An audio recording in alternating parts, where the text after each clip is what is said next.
Hi everyone, today I will be showing you how you can connect to your new Wi-Fi router using the IP address 192.168.31.1.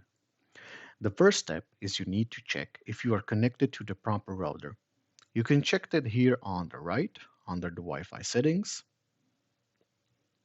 Click here and you can see I'm currently successfully connected to my TP-Link router.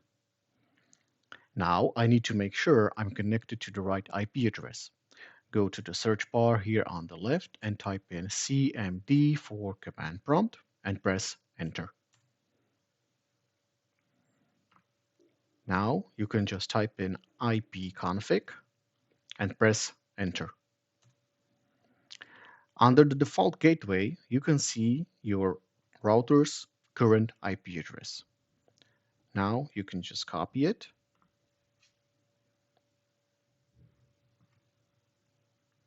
press Ctrl C, and now you can open any type of web browser. In my case, it's Microsoft Edge, and just copy the IP address here in the search bar and press enter. Now you can see I'm at my login page for my router, and for the username I can just type in admin, and the same for the password. Just type in admin.